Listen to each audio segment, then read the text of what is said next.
Hi everyone, and welcome to today's session. That was a very dramatic, lively introduction with the music, so thank you all for being patient. We're going to kick off straight away on time, and today's session is Transforming Teaching and Learning with Google AI. So we're going to be looking at the enhanced lecture and curriculum as part of Gemini Academy.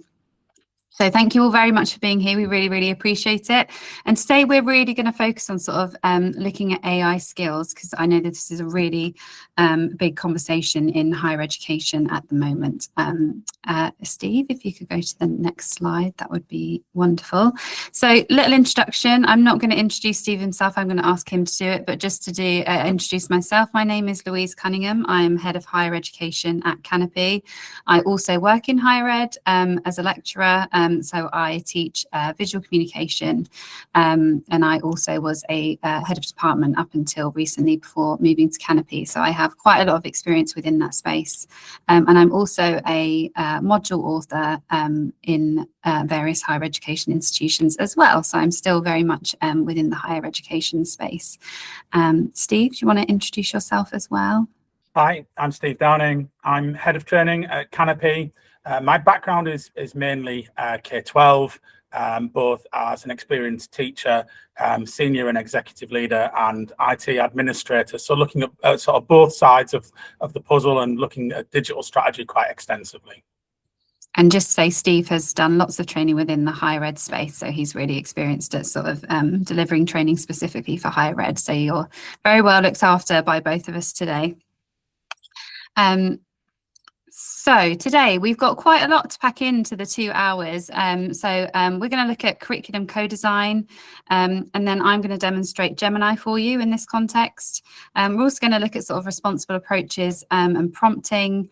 Then we're going to look at transforming materials, and then Steve is going to take you through NotebookLM. We will have time for a Q&A in the middle and also at the end. So if you please have any questions throughout the session, then please do leave them in the chat and we will try to answer as many as possible. And then we're going to go through certification as well. So during this session and after this session, you should have the knowledge to be able to become certified in Gemini for faculty. Steve, I can control the slides, so I don't need you to do it. I'm worried we're going to skip forward too, so I'll just take control of the slides now. So we'd really like this to be an interactive session as much as possible. So if you could contribute in the chat space. I can see that some people are sort of out and about, and that's fine if you can't. But it'd be really nice to hear from you as well. So some questions on the screen. So what most interests you about AI within this context? What are your understanding of AI tools like Gemini? And in what ways do you anticipate AI impacting higher ed, specifically your role? So it might be quite nice if you feel comfortable sharing what your role is. So like I said, I'm a lecturer, I teach visual communication. And just as an example, higher ed's impacted my role in that I'm seeing students use it for sort of ideation in the beginning. I'm seeing a lot more sort of AI images referenced unknowingly that they are gathering from the internet and things like that, but also they're using tools like Gemini for structuring written work and things like that. But it'd be really nice as well to see some of your own experiences as well. So I'll just leave that on the screen for 10 more seconds. So I don't want to see. This is lovely. Oh, someone's from Oklahoma. We're coming to you from Glasgow today in the UK, so it'd be nice as well to know where other people are coming from. So I'm just going to hand over to Steve for a bit, and he's going to talk to you about some really important things that you need to know when you're using Gemini for Education. Okay, so Gemini for Education does behave slightly differently to Gemini with a standard Google account. And so everything that we're going to look at today is with the caveat that it's with a Gemini for Education account. All of the safeguards that we're going to look at are different or do not exist with a standard Gmail account. So it's very important to keep that in mind. Because of that, we can say that it's a special version of Gemini built for the unique needs of the education community. So it's always got the latest and greatest intelligent model. It's always at the cutting edge of AI development. It's never lagging behind, and it always has access to those premium features depending on the license applied to the user. But in any case, always with higher limits than you would get with a standard Gmail account. So even if you're using fundamentals, you're still getting access to an awful lot of that really top tier AI functionality completely free of charge. The main difference when you're using Gemini for education is the enhanced data protection. So your data is never, ever reviewed and it's never used to train AI models. No human being at Google or at a third party will review your interactions with the AI models, whether it's Gemini, whether it's NotebookLM, whatever guise it might be. And that data integrity is really, really crucial to the education environment. And it's covered as a core service by the Google Workspace Education Terms of Service, which you are able to review and go through your own processes in terms of validating that against your requirements for data integrity and data security. As an administrator, myself an experienced IT administrator, it's really good that we can control exactly who has access to Gemini. So if there are groups of users that we don't want to have access to it yet, we can be really, really specific and we can control what access they do have to Gemini. We might just want them to use NotebookLM initially. And we can be really, really granular in the level of access that we give. But at the same time, we can open it up quite quickly. So it's not a particularly onerous process if we then decide that we want to roll that out more widely. However, it is important to note, and this is something that we do kind of revisit as the sessions go on, that generative AI is a work in progress. It can make mistakes and may even make things up, which is known as hallucination. So it's important that we always check information that's presented as fact. And if we're in doubt, we double check the response, particularly looking for citations and looking at whether those citations truly exist, and analyzing the responses that we're getting using our own knowledge, acting as the human in the loop is really, really critical. So as we're developing our own AI skills, as we're developing other people's AI skills, it's important to always come back to that healthy skepticism. Is what I'm being told true? And does it stack up with my own understanding of the environment and the subject at large? And you may find that information that you feed into a generative AI model sometimes is referenced incorrectly, and you have to go back and say, actually, no, that's not correct. And sometimes if you re-prompt it, if you challenge the AI model, it will then come back with a more accurate response. And again, it's a good opportunity to just think, what information are you providing to the model? How are you providing that information? And which of Gemini and NotebookLM models are you using for a given purpose? Because they do behave differently and they do kind of solve slightly different problems in their own rights. So the most important part of Gemini for education is that data staying private and secure. So as we've already said, it behaves as a core service. So it behaves exactly the same way as Gmail and Google Drive, insofar as you can be confident that anything you put into it is confidential and private to your institution. And it is entirely secure and it is audited against international standards. So we'll go through this slide in detail right now. So we've already talked about how it's not used or human reviewed to train models. So you may be aware that the way that models have been developed to this date is, yes, based on active development by the manufacturer, by the producer, but also by the users of those models, providing more and more data into them, correcting responses and training the model through their interactions. But you as an education customer, your data doesn't do that in any way, shape or form. And your data is never shared with other users or organizations. And nor does that data ever bleed through. So it responds exactly in line with your own sharing settings. So if someone has access to a file, they will be able to interrogate it. But if they don't have access to a file, so say, for example, payroll information, very few people would have access to that. A general user would not be able to ask Gemini to go out across the organizational drive, find the payroll information, and come back and tell you how much the dean is paid, for example. None of that data is ever used for advertising. So again, the whole time that you're logged into your Google for Education account, whatever it is you're doing, we are not building up any data on you to be used for advertising. And you own and control your data, not Google. You are the data controller, and it is entirely up to you as to how that data is stored and secured, and you have ultimate authority and control over that data.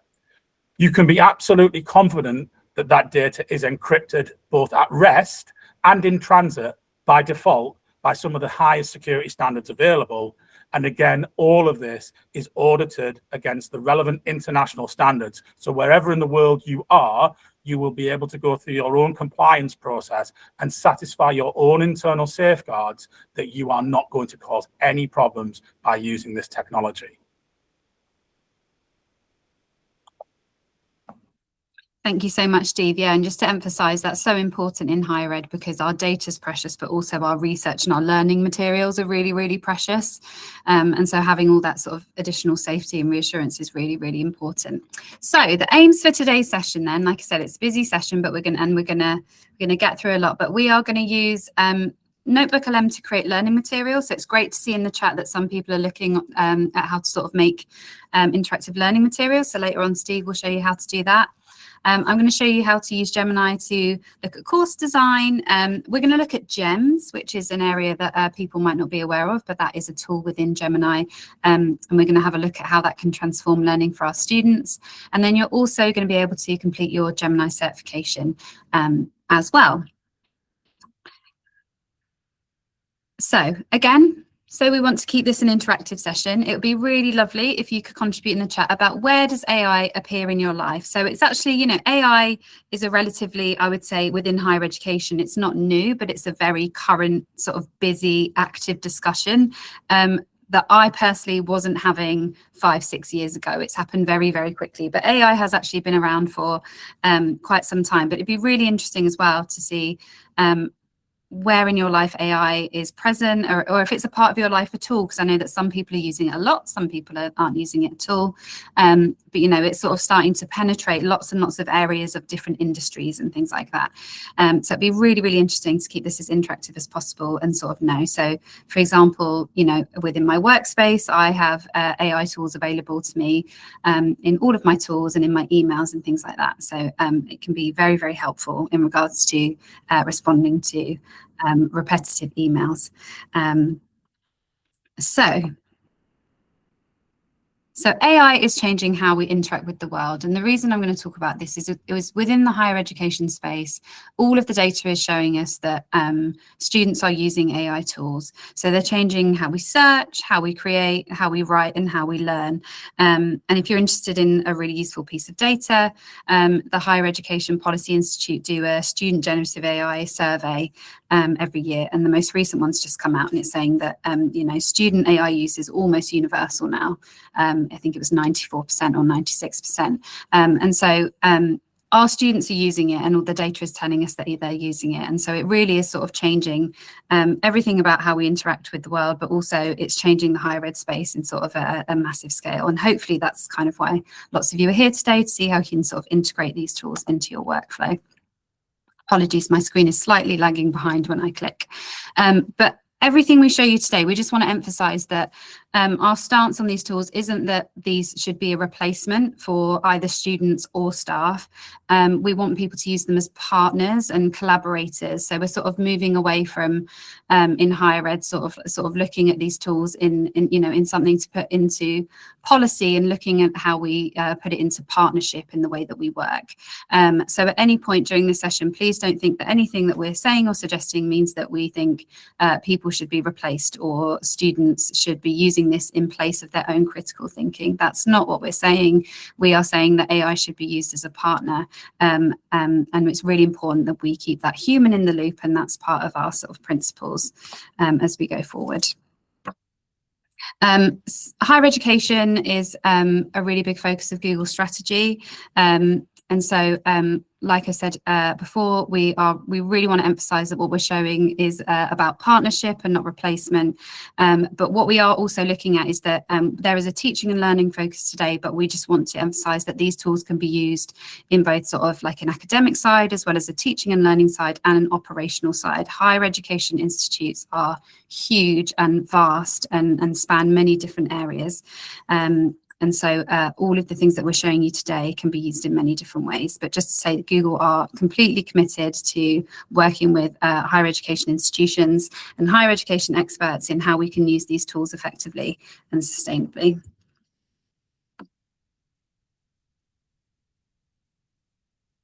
Steve, could you move the slide forward? There we go. And so in 2018, so that feels like a really long time ago in regards to sort of the AI landscape, but Google's one of the first companies to establish AI principles. And this is a real commitment to using these tools responsibly. So we are socially beneficial. We want to avoid creating or reinforcing unfair bias. We're built for and tested for safety. We want to be accountable to people. And as Steve was saying about privacy design principles, that is so incredibly important to Google in regards to all of our sort of educational tools. And we also want to make our tools available for uses that align with these principles as well. So if you want to find out more about that, you can go to ai.google and find out more. But we were one of the first companies to sort of assign ourselves some principles. And we really, really do believe in these and align to these. And hopefully you'll see that today in how we're showing you those tools.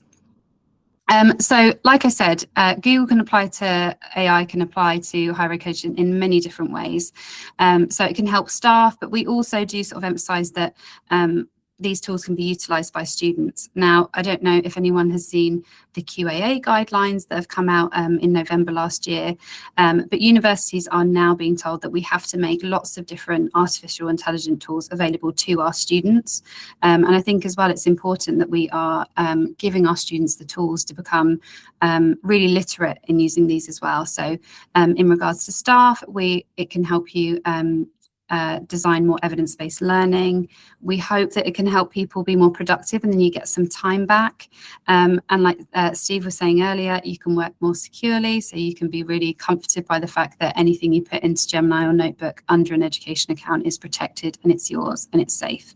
But also with students as well, it can make learning more personalized, more adaptive. And I was speaking with someone last week at an event and they were saying, you know, we're moving away from that word differentiation and we're really trying to push our staff and our lecturers to look at more adaptive learning, and AI tools can be great at sort of demonstrating how that can be done. So I thought that was a really interesting conversation to be having within the sector as well. The Russell Group principles, I've kept this in because I think sometimes there are, you know, it's important to look at what's happening across the sector. And the Russell Group in the UK is a group of universities who sort of work together. It's got, you know, if you say it's a Russell Group university, it's quite, you know, it's this colloquial term, but people sort of know what it means. They sort of know, they're like, oh, okay, it's a group of universities who work together. And they created a set of AI principles rather than policy. And it's a really interesting thing to look at in regards to how they have sort of aligned themselves and committed themselves to promoting the ethical use of generative AI. And so this is a really useful, I've Harvard referenced it there for you, you can go and have a look at it. But what's really important, and I think that's sometimes missing within the higher education space, is looking at what's happening in schools and colleges and with employers before our students get to us and after, and where they're going to. Because in a lot of our work, we see that schools and colleges are kind of more forward with their approach to AI and ethical use and introducing it to students than some higher education institutions. And just as a personal off-the-cuff example, I have children, my daughter's 9, and she's getting more of an education on AI tools in her school than some of the students that I work with in the higher education space. And I just thought that was quite a stark example of why it's really important that we work together with the whole ecosystem to see what's happening in schools, colleges and workplaces in regards to AI, because I think sometimes there is you know, there's some I've had someone say, oh, my students don't even want to use it. I was like, but all of the data is telling us that they are, and all of the experience of our students are saying that they are. So it's really important that we learn how to use these tools, as well as teaching our students how to use these tools.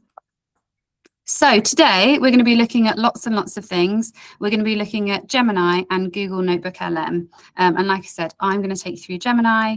Then we're going to have a little break for certification in the middle, and then Steve is going to take you through Google NotebookLM. But before we do that, I just want to talk about prompting. So when it comes to sort of ethical and sustainable use, I feel like prompting is a really excellent way to sort of promote that ethos of sustainability and ethical use. So please take this with you, and you can, I always say this is a really effective way, because sometimes there's an assumption, right, that staff know all about AI and how to use AI, and that our students know how to use it. And our students might be heavy users of AI, but they might not know about prompting and how prompting can help you. So what is a prompt? So a prompt is an instructional question you write to interact with a chatbot. So in this case, Gemini. And the reason why prompting is important is that this plays such a key role in regards to what the response is that you get. And so one thing you can take with you after this session is the parts framework. Now, when you're using the parts framework, what it does is you're informing the AI of exactly what you want from your response. However, I'm completely aware that when you begin prompting into Gemini, you may not know exactly what you need. So even if you take 2 of these parts and put it into Gemini, you will get a better response out of Gemini than just sort of giving a very sort of blanket, simple statement.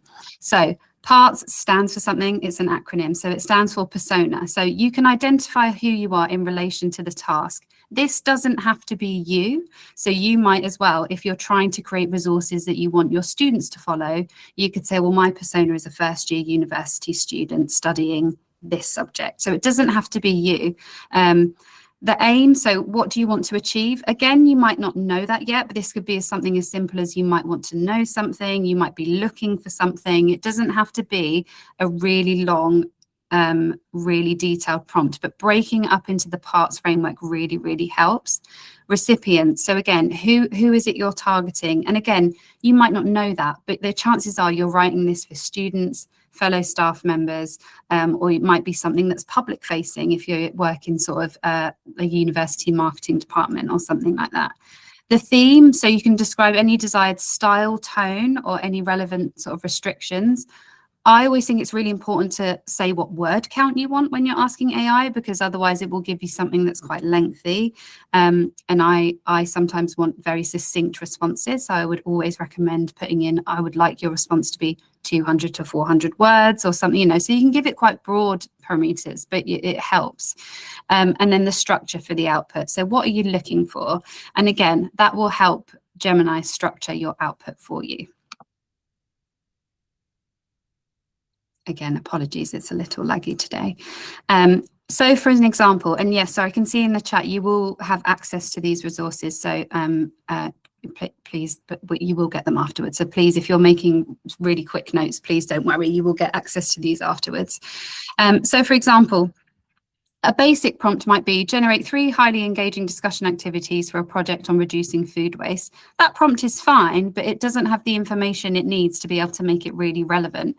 And so the reason I introduce this as something that's sustainable and ethical use is it prevents you going back and forth 20 times to get exactly what you want. The parts framework will give you a structure, and hopefully that first response will be more of what you need, rather than if you're having a back and forth conversation and things like that. So as an example of a parts prompt, it isn't that much longer. It's not like you're having to write paragraphs and paragraphs of text, but it just gives you a much better framework to work on. So again, you can build on prompts as you go. So you can also use Gemini to help you create prompts, and I'm going to show you how to do that in a minute, because this is always the first thing I do when I'm introducing this to students and staff, is I start with prompting and then I'll sort of move on once I've got sort of the foundations right. But you can build on prompts as you go. So a really good activity to do is just to start generating prompts. So write an initial prompt and then revise it using the parts framework and see if you can get it better before you first put it into Gemini. And again, we are in higher education. We are in a space of amazing critical thinkers and iterative processes and reflections. And the prompt framework as an activity is just an absolutely brilliant one you can take back with you. And again, this transfers staff and students. So it's a really great thing that you can use. So I really advocate for the PARTS framework. And again, you can chain multiple prompts together to get your desired output again. So it doesn't have to be a singular prompt. You can chain them together. And again, iterative process, reflecting, going back and building on it. You can update your prompts and you can improve on them. So even if, like I said, you don't know straight away what all of your parts will be, you can go back and you can build upon those. So again, prompting as an activity it can actually be really, like, students really like this when I introduce this to them, but staff also really appreciate it as well. You can also use Gemini for prompting as well. And I'm going to show you how you can do that now, but you can ask Gemini to improve on your prompts. And so I'm going to show you very quickly how you can do that. And I'm going to leave my prompt on the screen so you can see it. But again, I'm going to post it in the chat as well. So if you would like to follow along and build what I'm going to build right now, then you can. So I'm just going to share my screen so you can see what I'm doing. It might take the slides off whilst I'm sharing my demo with you. That is intentional. We will get the slides back up in 1 second. So Steve, I'm taking over now, if that's okay.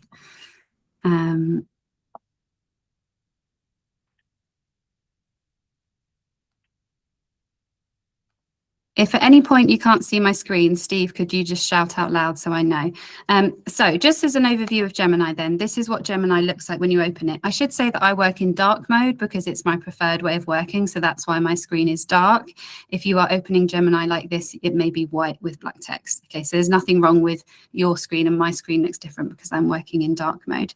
But like I was saying about using Gemini to improve on your prompting, let me just get it up and I will get my prompt for you. Steve, can you see where that prompt slide is on the deck? I can't find it right now. Good.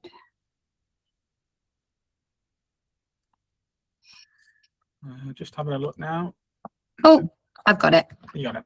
Okay, so like I said, you can use Gemini to help you do prompting. Now, using the PARTS framework, I have created a prompt that looks like this. So just to start, I'm going to go slowly so you can read it out. I'll also put this in the chat so you can follow along and you can have a go at building this yourself. Here we go.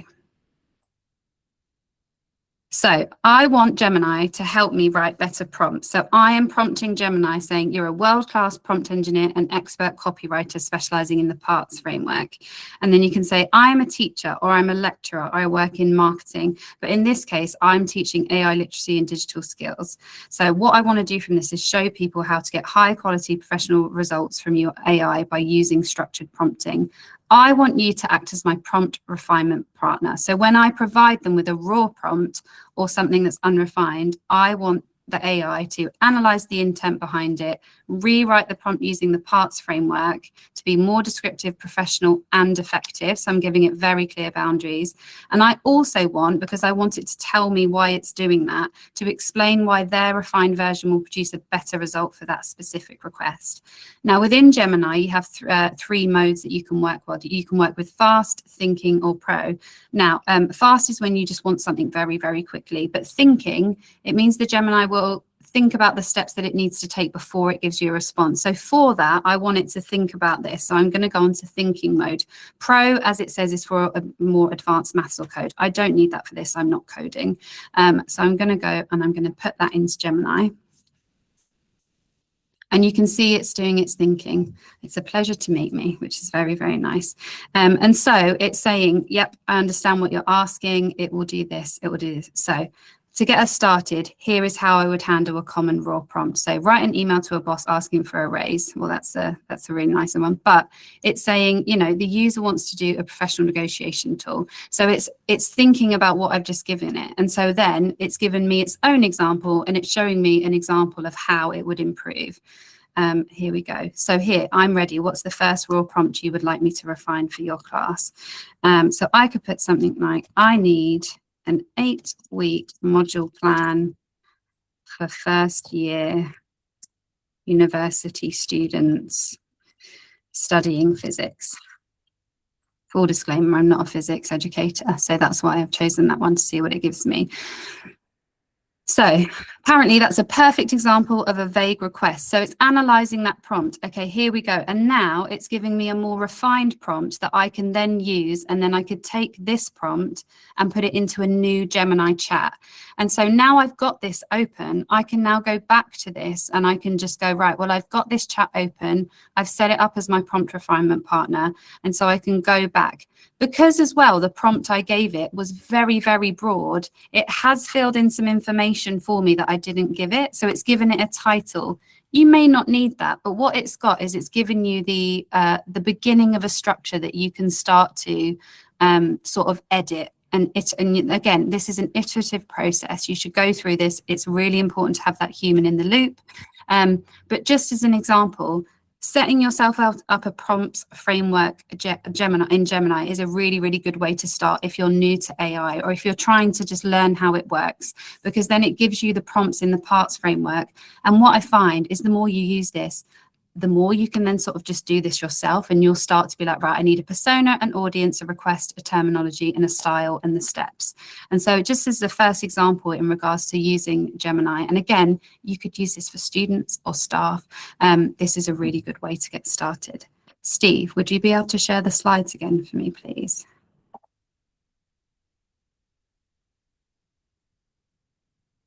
Okay, that should be the slides. Thank you so much. So I have put that prompt in the chat. Please take it with you as a resource, but also just some helpful phrases that you can then add to prompts. So again, you might not know exactly what you need, but here are some sort of prompt.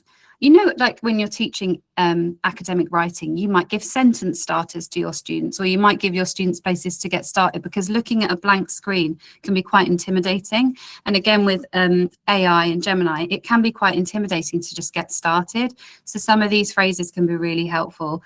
This is my probably number one used recommended prompt that I say to students. I say, ask it to explain that to you like you're in year one of your degree, or ask it to explain it to you as if you were in high school, and it will, and then it will re-level text, or it will re-level paragraphs for the students. And that's probably my most used one as well. If they're outside of the lecture theatre, if they don't have access and they're sort of they're finding something very challenging, I'm like, well, if you explain that topic to me like sometimes you can give it an age as well, so you can say like I'm 10 years old or 5 years old. And they also do this.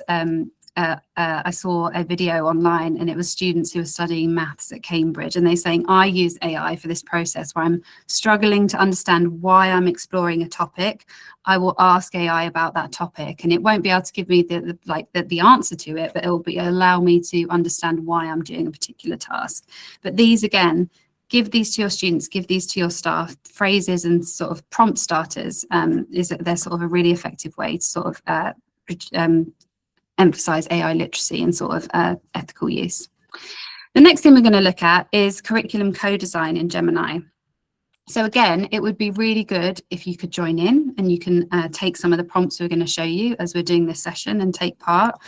So Steve, if you wouldn't mind in a moment copying and pasting the following prompts into the chat, and then participants can take part. So again, I just want to say that when we speak of using Gemini as a curriculum co-designer, what we mean is that it cannot happen without your expertise, and it cannot happen without sort of your input as well. So again, it's not a replacement, it's a partner. I think sometimes it's a really good place to get started. Lots of universities that I'm seeing are having to adjust or rewrite their curriculum in response to AI, and it needs to happen quite quickly.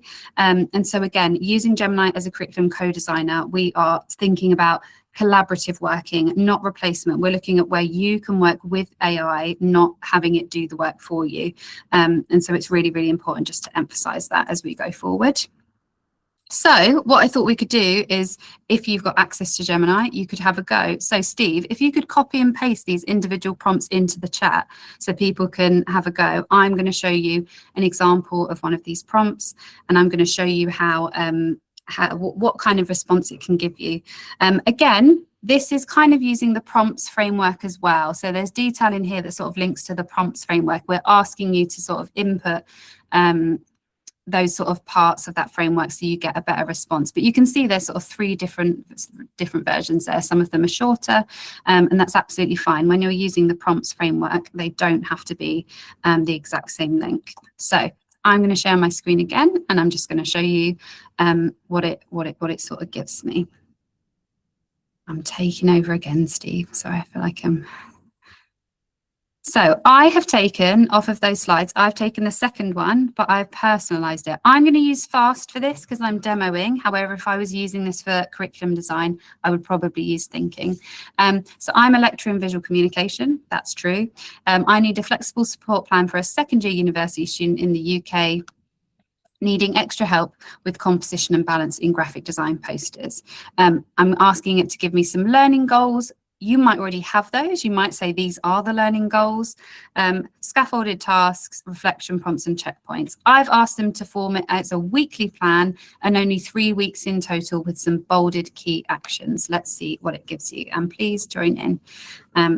My Gemini is very nice to me. It's hello. It's great to see you being proactive about tightening up my my layouts. And again, this is just, again, I've not given it exactly, so it's assuming that my student is on a BA graphic design degree. They might be on a visual communication degree. They might be on an animation degree. It might, you know, it's giving me the information, it's filling in the gaps. And this is why it's really important that you are putting your information and input into this. It is worth saying that before you put in this prompt, you could also put in some resources from a module. So you can add a file, you might have the module file, or you might have an example of the student's work, or you might have some images that you want it to look at. So you can add some files to it to help it sort of respond to the information you're giving it. So it's grounded in some information and a knowledge source. But it's giving me, again, a starting point that I can give to my student. It's very succinct, it's 3 weeks long, and it's giving me some key actions that the students can do. Okay, so it's really, really effective in regards to curriculum sort of design, but also if a student is in the curriculum and needs a little bit more support, and it might be, again, it's that adaptive learning. We're trying to respond to the needs of individual students. And so it can be really, really helpful in that regard. So those prompts have all been shared with you in the chat. So again, you can take those away and you've got a really good starting point for some curriculum co-design or some student support plans. Steve, could you share the slides again, please? You'll have to take over from me now.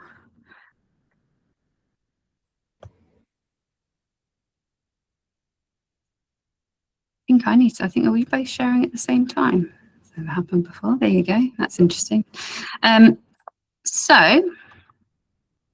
And again, so Google AI can enhance instruction and learning in many different ways. So again, it can be used, and again, we're going to look at some of this in a moment, but it's not just curriculum co-design. It can sort of, you know, you can use it, and again, as a tool, it's adaptive as well, but it can be used in lots of different ways, but it really can be used very, very well in a learning and teaching context.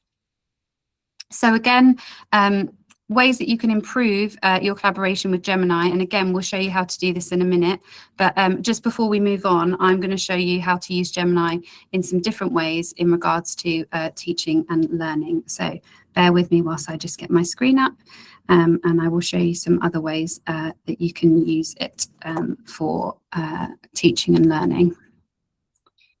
So let's go back to my student support plan, and I'll get up a new chat up here. So when you're in Gemini, you have sort of the chatbot function, but you've also got a series of tools down here as well. So you've got create an image, you've got Canvas, deep research, create music, create a video, create music, and learn. I'm just going to show you learn at the moment, because when we were speaking about sort of adaptive learning, and learn sort of operates as a sort of tutor to you or your students. So rather than give you the answer to things, it prompts you to think about process and things like that. So if I put, I need help with visual language in film and understanding key terms. And again, you've got these 3 thinking modes. I've left it on fast.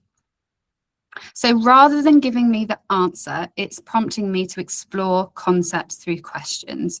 So it's asking me first, sort of, what thing would I like to explore first? So I'm going to put number 1.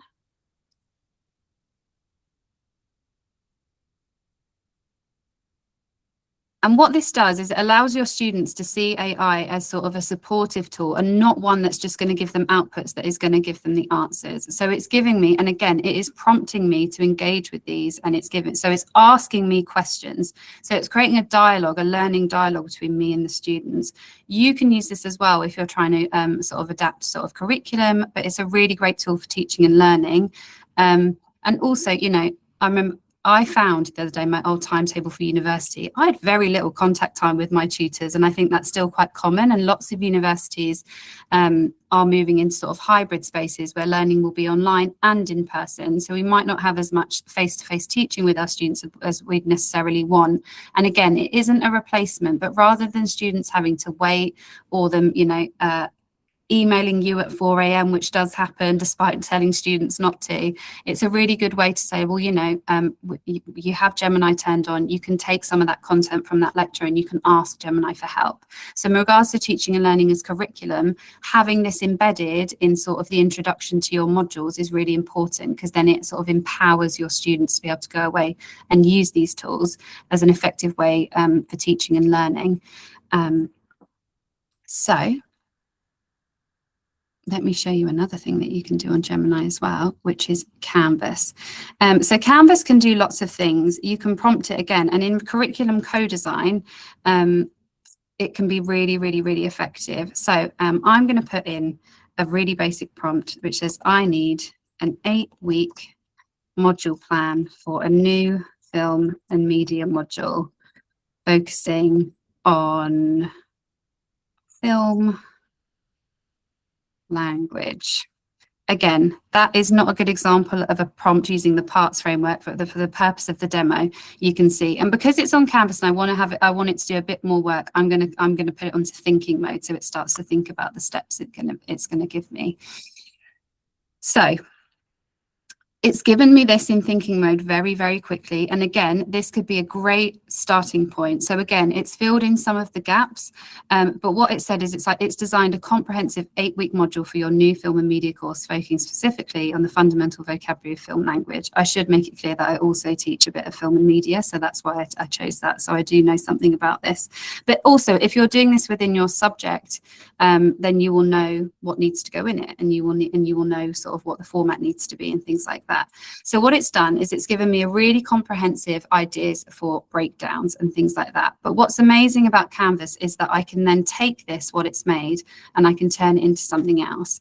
So if you were using this in regards to, and you wanted to share it with other staff members or things like that, you can create an audio overview of this. So if I click generate audio overview, it will give me an audio overview of this 8-week module plan. And you can also share your Canvas as well. So in regards to sort of curriculum co-design, if I was doing this for real, I would do this in a more iterative way, and I would give it as well some documents where I can show it and I can give it some knowledge. But what's amazing about Canvas is it doesn't just have to sit in your Gemini for you. You can share it and you can export it. And the audio overview, I'm a very audio visual person. If someone was trying to explain to me their new 8-week module plan, I would much prefer to listen to it than read it. So, and that's just a personal preference. But if you think of this in regards to students, if you've got your perfect 8-week module plan, you could generate an audio overview and you could put it at the beginning of the module and say to your students, if you listen to this, it's going to give you an overview of what that module is, and you can listen to it. So it's really, really, really effective. You can also export this to docs, so you can have it within your docs file system as well. So again, it doesn't just have to sit within Gemini. You can export it, and then you can just start to tag your team. Steve, I'm going to tag you. So I could tag Steve and I could say, you know, we're going to get started. This is where we're going to get started. This is an 8-week module plan. So when it comes to creating resources using Gemini, it's such an easy sort of synergized process in regards to working within that sort of Google ecosystem as well.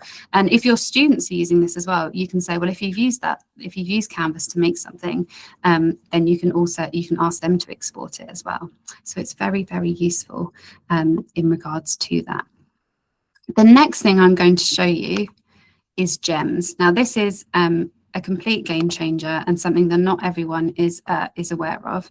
But Gems allows you to create your own sort of chatbots that you can sort of ground in knowledge, but also have the benefit of being in Gemini, so they'll pull information from elsewhere as well. So you know earlier when I created a prompt engineer partner in the chat, that's great. I love that for me, but I really want to share this with my team so that they've all got access to it. So if I go to Gems up here, here we go.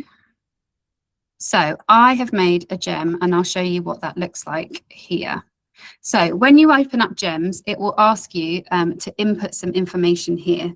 So it asks you to give a name to the gem. So I've called it my prompt partner. The description is the thing that your people will be able to see when they open the gem. And so it's very, very simple. But if this was a student-facing resource, I always put at the beginning, I am an AI chatbot.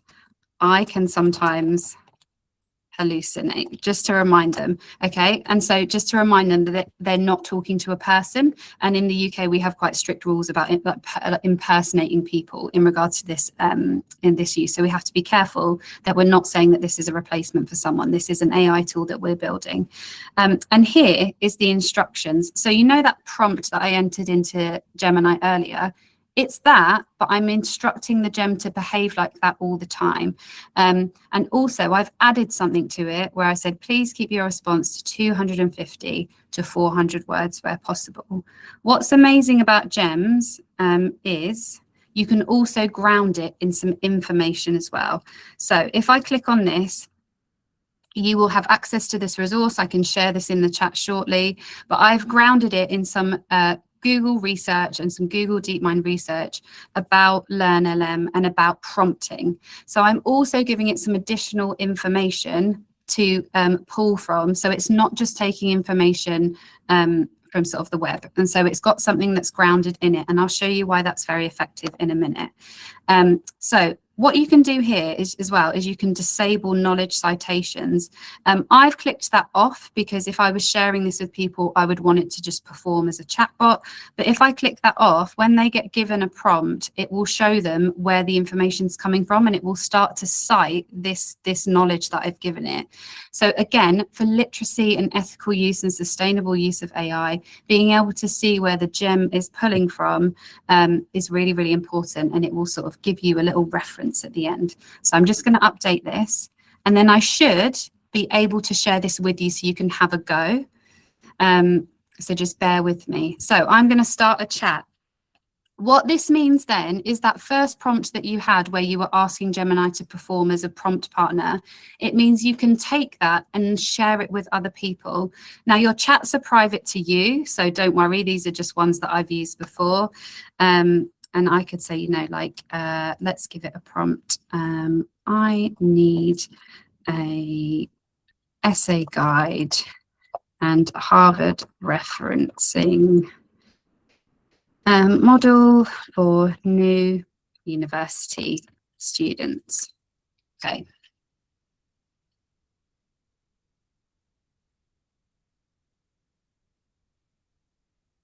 Here we go. So without me having to prompt it, it knows exactly what I want because it's a gem based on this framework. So it said, say if I'm working library services, shout out to library services in higher education. They are doing some incredible work in regards to AI. But say if you wanted to create a Harvard referencing guide, before you did that and you're asking Gemini or Canvas for help, you can go to your prompt partner gem and you can ask, and then you can use it in this way. And again, it's saying why it's going to work better and things like that. So I'm going to try and share this with you so you can have a go of working with this gem. So anyone with the link should be able to have a go and experimenting with this. Let's see if it works. Steve's also going to check if it works, but what this means is that you can see how that gem operates and you can have a go, and then you can sit in, and whilst you're doing that, I'll show you some other gems that I've built so you can see how you can use gems within sort of the higher ed space. Here we go. So if we're thinking about gems in regarding to teaching and learning, I created a module that was based on sort of English literature and things like that. And if we're thinking about bringing learning to life, gems can be they can be a complete game changer in regards to that. So there is a book called Carmilla. I just got fixated on Gothic literature for a little while. But what I did with the gem, I'll show you what I did so you can have a look at how I've created this gem. So I've put Carmilla get to know. So what I'm doing here is I'm building a gem to talk to students like the character from the book. It is a fictional book. The character is not real. This is the only time I would do that. But I personally, my students needed more support with literature. And a few years ago, I had a student go, I've never been able to read a book in full. I just can't engage. I just can't engage with that model. So I was like, right, well, rather than trying to give you 16, 18 years of education in a 6-week module, I'm going to try and bring learning to life for you a little bit. So the description is, you are the character Carmilla from the book. And because this book was within the university library, and because our gems and our Gemini is protected and it's not open to the web, I could upload the book source to this gem. It's also more than 100 years old, so it's within sort of like the sort of public access anyway. But I've asked it to speak to them in plain English, but reference stories and events from the book. Then the instructions, so this is more lengthy. I've given it more instructions here. I want it to speak in a contemporary manner. What my student was struggling with was the English used in the book was not the English that they had grown up with or they were used to. Explain the words and terms of the Victorian Gothic. I really wanted them to be able, this is an accessibility tool as well, okay? So this was really there to support students when I was sort of in that teaching and learning thing. Time is short in HE. We don't always have time to be one-on-one with our students. I don't think anyone has time to do that anymore, unfortunately. Again, because there is like a spoiler, I'm not going to spoil it for you if you want to read the book, but I prompted this to not tell the students who Carmilla really was. If halfway through the module I wanted to go and update the gem to release a little bit more information, I could have done that. So again, these gems are iterative. You can update them and share them again, and it means that they can become really interactive sort of tools. The knowledge that I've built is the book, but then also 2 of my resources. So I've created a character identity based on the characters within the book. So I have grounded it in knowledge, which sit within the module materials my students already have access to. Because I want my students to reference these as well, I've left disable knowledge citations. I've left that open. So I don't want those to be turned off. I want my students to be able to access those resources and see where things are coming from.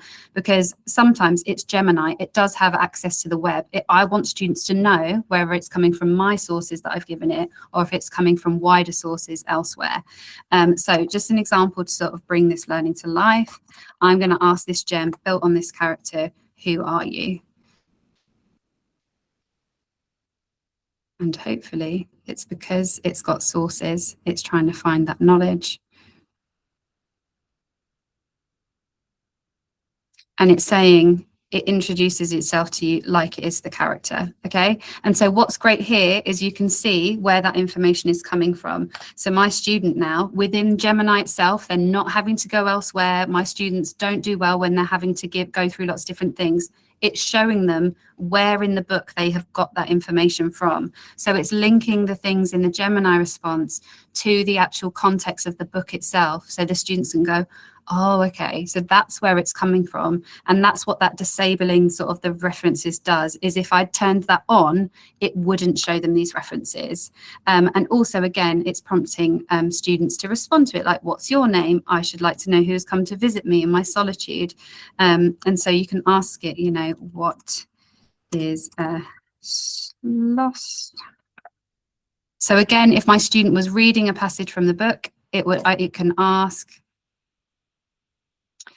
There you go. And again, there's words in this book, it's, they may not know, and it's explaining to them like what it is. So it's like, what is a schloss? It's a castle and things like that. So it's also an accessibility tool, but it's a much more interactive tool in a way a student can understand the text. And also here, where you click on sources, I can see when I'm using this that it is pulling directly from the sources I've given it. So if you've grounded it in your own resources, it will pull from those. It's not those that this information isn't coming from elsewhere, although it can do that because it's Gemini. At this point, it is coming from the sources I have given it, and it's telling me exactly what page it's from, which I absolutely love. So it's page 29, it's page 7, it's page 17. So then if students need to reference this in their work, they can. And again, if a student gets a really useful response, they can then export this response to docs, or they can listen to it. Again, a really great accessibility tool. But then if this was my student, I would say, as part of your evidence, I need you to export your Gemini chats that you've been used so I can make sure that they're using it and they're referencing it. And so keeping that academic integrity in regards to using AI. I'll share this one as well, so you can have a go at this one. Hopefully, you might want to read the book if I share this one with you. It's a very good book. It's very short. But I'll share this with you just so you can see how you can use gems. But just to give you like another one more overview, is this module review tool.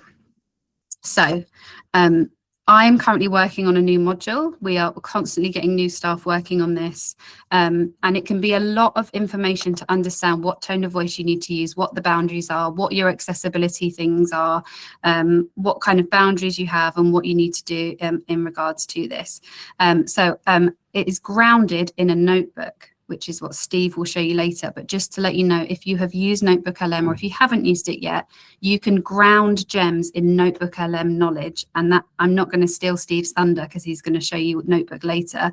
But just to show you this is a module review tool. So if you are doing sort of module design and you need to review it under the standards that you have within higher ed, you can build gems to help you do that and sort of save you lots and lots of time.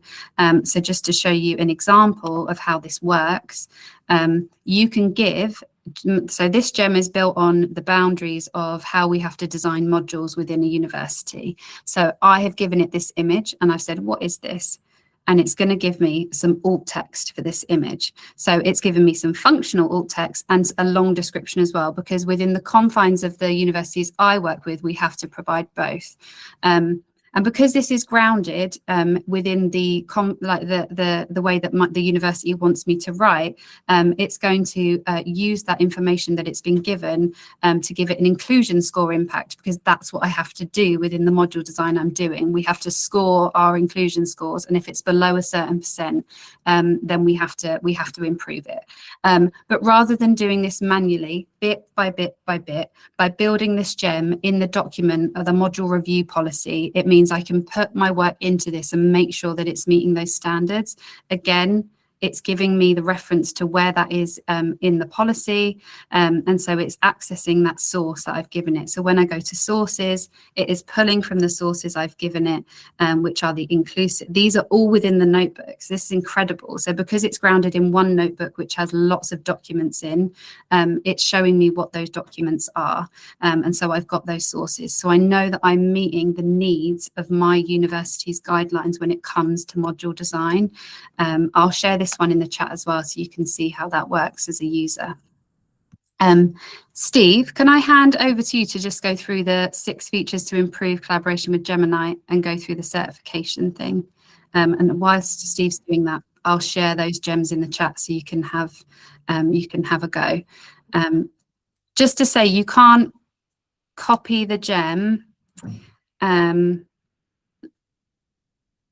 When we get midway through, we will answer your questions because these are really good questions. But Steve's just going to go through some things you can do to improve your prompting. And again, for academic integrity and sort of sustainability, these things Steve's going to show you are really, really important. Let me just stop sharing my screen. There we go. Thank you, Steve. Okay, thanks, Louise. That was an amazing tour through Gemini and GEMS, some amazing technology and some amazing use cases. Just building on what Louise was saying, these 6 features really allow us to take our understanding of Gemini and take our use of Gemini and really expand upon it. So we know we won't always hit upon the right prompt immediately. And of course, we can continue prompting and refining the prompt, but we can also edit the prompt. So if we know from the response in Gemini that it just hasn't hit the mark, we can scroll back up and we can edit the prompt and have another go. So if there's a phrasing thing that we want to tweak, if we just want to be really, really tight in one particular area, or if we want to really have another go at it in terms of, I want to expand on this and I want to use that framework of parts to try and build a better prompt. As always, we're looking for citations to double check our work. So those citations, we also need to double check that those citations are real. So if they have click-throughs, be click-throughing and making sure that they actually go somewhere. And if they don't, actually making sure that we do the necessary due diligence on those, just to make sure that it's not a hallucination and that it is actually a legitimate citation. And of course, depending on your background knowledge of the subject, you may be more confident with some citations than others. Additionally, conversations within Gemini, we can get so far into a conversation and then think, oh, actually, I probably need to come back to this. You know, I'm using this repeatedly. Maybe I want to think about making a gem to take some of this information, but maybe I'm just happy that every time I do that particular project, I have that chat available to me, and I can pin those conversations that I'm using most frequently to my left-hand toolbar in Gemini so that I can access them, so that every time I'm doing that task, I can go back, and instead of having to feed all of that information in, Gemini always knows all about it. And that can be if it's based on a gem or not. Of course, as Louise was also saying, she might want her students to export and share the Gemini responses, so showing that they've actually engaged fully with the subject matter and they've asked some really relevant questions and they've thought about it. So again, exporting and sharing using that that button as the icon is for that bullet point is really, really useful. And we must remember as well that Gemini is multimodal. So we can give it images, we can give it video, and we can ask for its analysis. And we can also say things like, this is what I think, what have I missed? And again, we're not just asking Gemini to solve the problem for us, we're feeding our thoughts into the process and then evaluating what we thought against what Gemini picked up to see if there were any gaps in our understanding. And again, if we've got some kind of a rubric for work, that can go in as well and allow Gemini to really look at what it is we are really sort of wanting to focus in on. And then, of course, if we're moving sort of into the more mobile space, we know that Gemini Live, again, allows us to speak naturally to it, depending on the device we're using. But again, we can talk to Gemini and we can have those verbal conversations with Gemini, and Gemini's text-to-speech can respond back to us again. And it's just a bit of a more natural interaction if we're in the right sort of space to be able to have it. Obviously, it doesn't work so well in a library environment, but if we're at home and working in that way. So really, at that point, I think I need to skip a couple of slides. Yeah, just to add, all of what Steve has just said is on the slides that come after that. So yes. Citing and speaking. So after you've got access to these, you'll be able to see that. Yeah, Steve, if you go to slide number 49 and 50, we're going to take a quick break for some questions in a moment. But then, Steve, would you be able to show them the form for the certificate and just go through that with our wonderful attendees? So I'll give you a moment just to access that link. You can either do it using the QR code or you can use the bit.ly link at the bottom. Please note that the bit.ly link is case sensitive. So where it has capital letters, you need to put those capital letters in. So I'll give you just a moment to go to that link. Again, if that causes anybody a problem, I will post the direct link to the form in the chat there as well. So you can go directly to that link from the chat.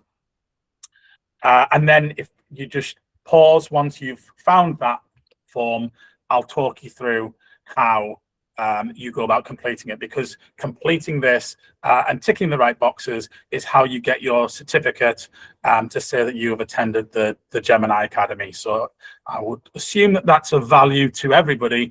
So you're probably going to want to know exactly how to follow this process. So hopefully you've been able to find your way to this form. So I'll now share in form so you can see it. So you should be seeing the form that looks like this. And the first thing to note is that you have to tick this box at the top to record your email address. So you will need to be logged in with a Google account to do that. It can be any Google account. It doesn't have to be an education account. It can be any. Secondly, today's date, the default is correct on that. It is April the 28th. So you can go ahead and click next and click through. And then really at this point, you're probably going to need to hold off on fully completing this form until the end of the session, because it does ask you to provide us with some feedback, which obviously is most relevant at the end. But there is one key question that you need to answer if you want the certificate. And that's this question here, about halfway down the page. Would you like to receive a certificate of attendance? If you hit yes, we will email out to you a certificate of attendance. And it's really important that you put the name in the next box exactly as you want it, because again, we're using some automation in the background. So whatever you put into this form is how the certificate will be generated. So if you misspell your own name, then unfortunately your certificate will have that misspelling on it. But please feel free to hold fire on fully filling that out until the end of the session. But those are the key questions that you're going to need to answer yes, and then provide the name as you want it on the form for the certificate. And so at this point, we've got, I think, Louise, a moment for any questions and a brief comfort break as well. Yes, we'll take a 5-minute comfort break, but me and Steve will stay here. And Steve, there was a question. We'll be very specific. At 11 minutes past, we're going to move on to, I'm going to talk about approaches to AI and sort of bias and hallucinations, and then Steve's going to go through NotebookLM as well. So, but at 11 minutes past, we'll do that. So if you need a quick comfort break or you need to go get a drink, then please do. But we'll go through the chat now and start to answer some questions. So when you're using a gem, can you make a copy? I'm not sure. Let me see. That depends on the settings. So if you are an editor, you can view the gem, so you could copy the information across to a new gem. But if you have been shared as a viewer only, you can't copy the gem. You can't see how the gem has been built. You can only interact with it. Yeah, let me just show you my interface, because if you mean can you sort of make a copy of it within your own space, then you absolutely can. So within here, these are all of my gems. If you go there, you can sort of make a copy of it there. And so you can do it that way. But Steve is right. If you've got a sort of a viewer only, then you won't be able to copy that gem over. But if you see, if a staff member's made one that you like, if they give you the grounding of the gem and they give you the instruction, and I always think it's really good practice to share sort of your gem ideas with your colleagues so that they know, you could ask them to do that. What's great as well, which I didn't show you in regards to gems as well, is that we've had feedback, haven't we, Steve, that people want to be able to have gems that are just sort of the learn setting. So they just want they want students to have that sort of iterative sort of Socratic tutor setting, and they want that on all the time. So one thing that's really great is if you go down here to default tool, your gems can be grounded in those tools as well. So if you wanted a gem for image creation, or you wanted a gem for creating, for doing deep research, or Canvas and things like that, or Learn, you can click that on. And then when you're sharing this gem with your students or your staff, it will be based on that sort of tutor model if I was to ground this in Learn, and it wouldn't give them the answers to things. It would prompt them and question them as well to support them to work it out themselves. So you could even have a very basic gem based on your subject or based on a module that's grounded in sort of the Learn. So it sort of supports students to sort of do that as well. In regards to grounding a gem in a notebook, that was a question as well. You don't have to tell it to do anything. Where it says add files to gem your reference, you just import it from there, and then when you go here, it will have your notebooks there for you. So it's really sort of, it's simple. So for example, this is a notebook I have which has got all of my module materials from a module in. So if I just clicked on that, it would then ground itself sort of within that knowledge. And if this was student facing and you didn't want them to be able to see all of the citations, you can just click that on, but you don't need to tell it, oh, I want you to be grounded in the notebook. You just give it the knowledge and it will know how to sort of perform in that way. So that's a really great question. I don't want to save that gem because it's got nothing in it. But also, just as more, there are pre-made gems if you just want to have a look at some of the ones that Google have, and these are really great as like with ideas, to start as ideas. Like the Learning Coach one is brilliant, and sort of brainstorming and things like that, and career guides. So there are some sort of examples if you're trying to sort of demonstrate this to sort of other people into how they work, or you just want to have a play around with one. The sort of pre-made ones are really brilliant. Are there any other questions in the There was one about sharing gems outside the university. So administrators can control sharing settings, so they can control if a group of users is allowed to share externally. If no one can share externally, that is customizable. And it's important to note that as Louise was showing you there, if you are using NotebookLM to ground a gem, you then can't share that gem externally because of the data security functionality that I'll go into in a little bit when we look at NotebookLM. So gems do behave ever so slightly differently if you bring NotebookLM into the mix. Yeah, so no, yeah, because it recognizes that, you know, the accounts are private and you don't want to share that with people. Also, if the gem is grounded in a resource that sits within my drive, I am then prompted to share it with people so that they can have access to the document as well. So just be really careful. I think, you know, that everyone has guidelines around who they can share things with, but like Steve said, if you are the administrator, then you would have those controls and things like that. Right, it is 11 past, so we're going to start again. So we've gone through certification. So I'm just going to talk a little bit about responsible approaches. I always want to emphasize that we're not saying that this is a replacement and that we need to check the outputs. I think it's really important to note that things can make mistakes. And I think that's a really big part of sort of tackling this thing about sort of assessment and AI, and how do we make sure that AI is integrated. I think we always have to approach it in a way that it's still learning and it can make mistakes and it's not kind of perfect. So some little discussion questions then. So again, sort of 3 prompts. This isn't a test. If you don't want to take part at all and you just want to observe, then you can. But some things to think about when we're using these tools and thinking about integrating these tools is, I think that we also need to think about how would we explain critical evaluation of AI with our students, and what would you do if you were using an AI tool and it makes a mistake or it makes a biased result? How do we explain that? And I think when you're starting to think about integrating and introducing these tools, it's really important to have these at the forefront of your mind. So a few weeks ago, I was doing a demo and I was like, right, what knowledge can I ground it in? And the Titanic is they use it as a case study during I think it's in year 3 and year 4 within the UK. It's a case study they can use. And I gave it some sort of fact sheets on the Titanic from BBC Bite Size, but I gave it too many. So it mashed a few facts together and it gave me a response that wasn't correct. And one of the teachers said, that isn't a correct. And I was like, exactly. So we need to be really careful when we're using these tools and just make sure that we're reviewing everything. But think about how you might critically evaluate them for bias, and what steps would you take if you discovered a bias, I guess, in something that you're working on, or if a student had presented something you know, that was maybe incorrect or had some bias behind it. And I think these are just really, and again, higher ed's amazing, it's full of critical thinkers, but I just think some of the apprehension and worries about AI are about this, about sort of the things that might crop up that might be inaccurate.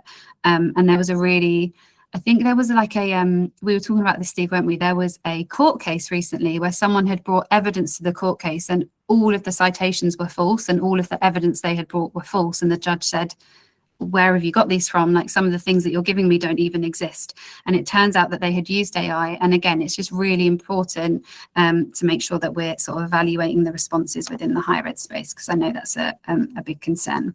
So bias and fairness. AI is based on lots and lots of data, lots of human-made data, and humans have bias. And so I think it's really important, again, to tell students that. One thing I love to do with my students to explain how this works is when I first meet them, I go, what's the best film or what's the best album that's ever been made? And then they'll tell me, and then I'll go, why do you think that? And it's a good way of getting them to think critically about why they think the things they do, because sometimes I feel like students can be scared of bias and they think it's an inherently really bad thing if they were to include a bias or an assumption or a stereotype. But students only know what they know, and I do think it's our responsibility to sort of teach them critically about this and empower them to reflect on their own their own knowledge and their own biases, but not do it in a scary telling you off way.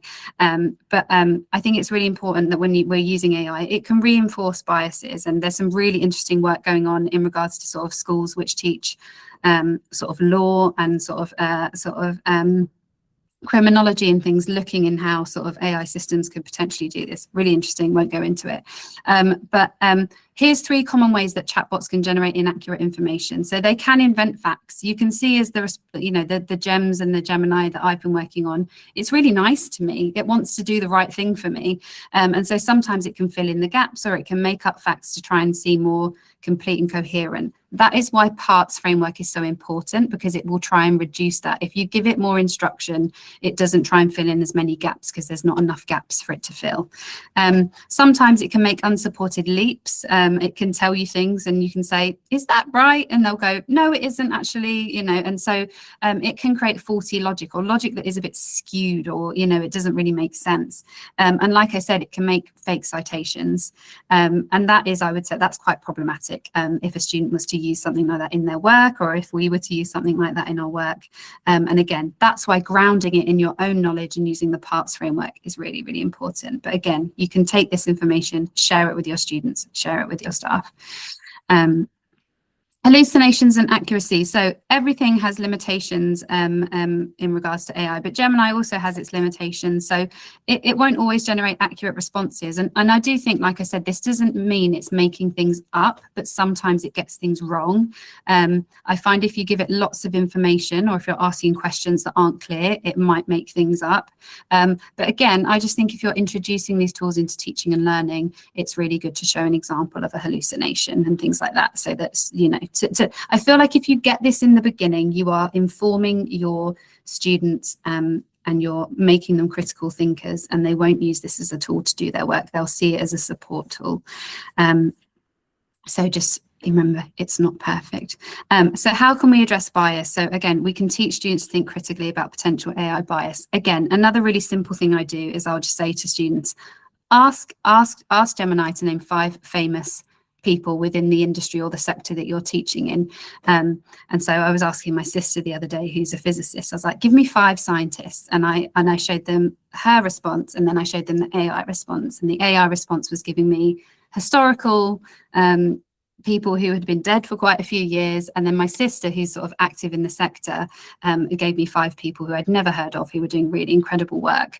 Not that the people that AI gave me didn't do incredible work, but I was looking for current living scientists who were doing work within who were doing work within their field. And I always present that to students, and I'm like, this is why it's important we look at different sources and we look at sort of different things. But it's a really sort of quite fun way to be like, it's given you 5 really obvious examples because it's based on all of this information. And advocate for greater transparency and accountability around AI. I tell my students whether I'm presenting something to them where I've used AI. And I think we could, when we're looking at teaching and learning, students want that. They want to know when we're using it as well. I think that's one quite big gap, but I've just got a little icon that I put sometimes when I've used AI to support some of my resources and things like that. They really like that as well. And some of them have started doing it on their work. And so it's that best practice and things like that. One really good framework to use, not to overload you with frameworks, is the AAA framework to check responses. So is it accurate, is it appropriate, and is it aligned? And you can take this back with you. Remember, you'll get these slides. Accurate, aligned, and appropriate. Again, this is like a critical reflection tool. And again, when I was speaking about essay writing and structure, this is kind of the same way where I would say to students, you know, you've got to make a point, you have to support it, then you argue it and you reflect. This is kind of the same. When a student gets a response, you can inform them to be like, well, is it accurate? Read it, read the response. And that's why gems are great, because you can say, what's your ideal amount of words that you can read? If a student says 200 or to 300, then you can start to build those gems to give those statements. But can you verify the statements made, or is it using reliable sources? It's really important. So even these very simple questions sort of just inform and support students to look at things through a critical lens. Is it appropriate? Does it use the right language that aligns with sort of academic norms? Are the ideas or examples provided appropriate? Sometimes it might give you something that's not even what you've asked for, and then students will include it in your work. You say, well, that's not what you spoke about 3 sentences before, so why are we using this as an example? But again, accurate, appropriate, aligned is a really great, simple, memorable framework that you can use with your students in regards to teaching and learning. And now Steve, I'm going to hand over to Steve. He's going to talk to you a bit more about Google NotebookLM. Any questions for me, put them in the chat and I'll answer them at the end. Thank you. Okay, thank you, Louise. So NotebookLM is the other part of Google's AI offer. And it's important to understand that it's built using the same technology. LearnLM flows through all of Google's AI product in education. And so you're always using the best models, regardless of whether you're using Gemini or NotebookLM. Now, we have had some questions about things like reliability of sources and hallucinations and things like that. And we know that AI is evolving and developing in those areas to try and provide greater safeguards. But where we do find it that it has problems is in properly critically assessing sources on occasion. And human beings can do a better job at many things than AI can do, certainly right now. And one of those can be in critically assessing sources. And so where NotebookLM comes in is that it's AI, but it's solely grounded in the sources that you give it. So if you give it a range of sources about the curriculum, maybe it's a computer science curriculum, and then you ask it, what time is sunset in Glasgow this evening? It will come back to you and say, nowhere in your sources does it contain that answer. And so at that point, it's for you to then think, well, was that question appropriate given the nature of the notebook that I've produced? And if it was, then I also then need to think about the sources that I've given my notebook and potentially widen them and be a bit more discerning in what I include. So what I'm going to do is I'm going to walk you through some of the functionality of NotebookLM, and then I'm going to demonstrate it once I've sort of laid the groundwork. So it's grounded in those sources. It's an expert in those sources. So as you add your sources in, you will see that there's a little spinning icon and it's analyzing the sources. And then once it's analyzed it, you get a tick icon next to it to tell you that it's ready to go. You can upload a variety of different sources, and we'll take a look at that shortly. But in the same way that Gemini is multimodal, NotebookLM is multimodal. So you can give it videos, you can give it audio content, and it's multilingual as well. So you can give it sources from across 80 plus different languages and ask it questions in your own native language, and it will respond. And again, if your native language is something other than English and you prompt it and you say, respond to me in French, it will then chat to you entirely in French, translating those resources as it goes. So how does it work? Well, NotebookLM has a slightly higher barrier to getting started than Gemini, but once you understand the interface and you understand how to give it those sources, because without sources, it can't do anything, it can't interrogate nothing. Once you understand that, you can see the power of the tool, and you can then start to see why you might on occasion use Gemini and why you might on occasion use NotebookLM. So as you give it your sources, it's then automatically going to analyze those sources. You'll get an instant overview. When you first put those sources in, it will tell you something about those sources. It will try and give you some information. And then you can ask questions. And it might suggest some questions that you might want to ask. You can click on those and go with them. Or alternatively, you can ask any questions that you might have. And it will only respond using your sources. So it will not go out to the internet. You can't tell it to go out to the internet. It will only use those sources. But again, if you think that you've maybe missed a source or a group of sources, you can add additional sources as you go, and it will analyze them, and then it will allow you to ask questions based upon all of the sources that you've added. So if we look at NotebookLM, the interface has slightly more to it than Gemini.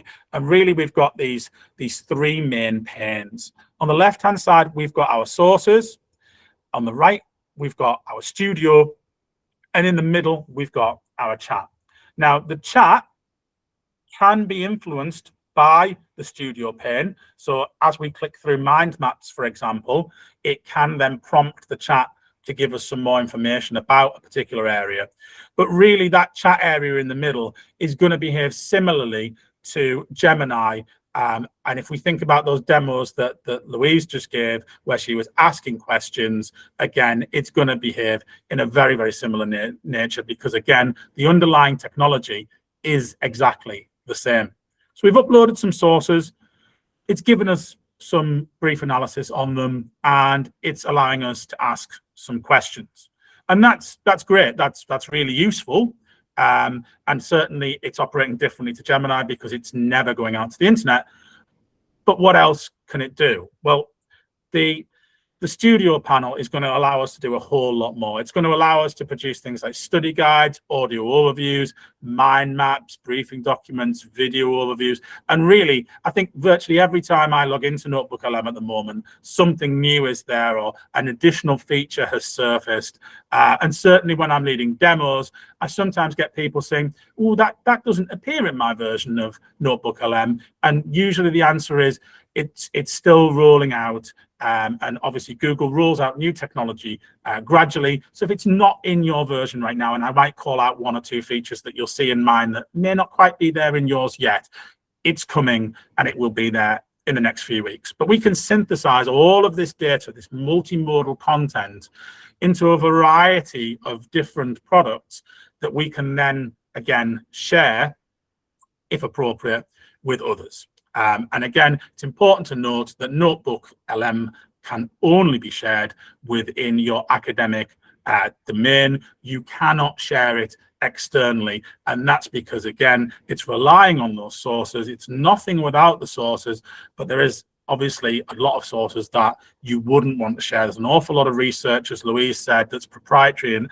your intellectual property that shouldn't be going outside of the institution. And so when we're working in NotebookLM, it requires all of the people who are using that notebook file to have an account on the same Google for Workspace Education, Google Workspace for Education domain.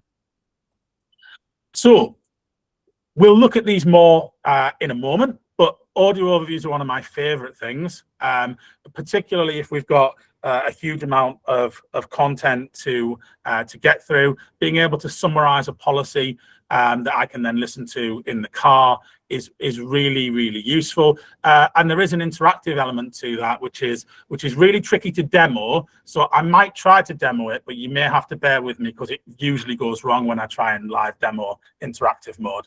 But essentially what interactive mode does is it behaves in a way like you're the caller to a radio station, and it will interrupt the podcast. It will say, oh, we've got a caller. What would you like to say? You can ask it a question just by speaking through the microphone. and then they will adapt the podcast on the fly to answer your question, provided that it's in the sources, and then it will return back to the path that the podcast was going to follow in any case. And you've probably heard these voices. I sometimes hear them crop up on people's YouTube videos. They're becoming quite widely known, the voices that it uses. And again, more voices are coming imminently to make those products even more interesting and compelling, but it will summarize any content that you give it into a nice audio format, and we'll look at how we can customize that shortly. Similarly, we can produce a video overview, and again, we've got customization options on that, and we'll take a look at that shortly. But again, just as a nice little introduction, sometimes your students have heard enough from you and they just want to break from your voice, and it just gives you that breather, opportunity to grab a drink of water and just play that little video overview while it explains something, and then you pick it up and you move forward, and always acting as the human in the loop, reviewing this content before sharing it with anybody, so that it's always quality assured.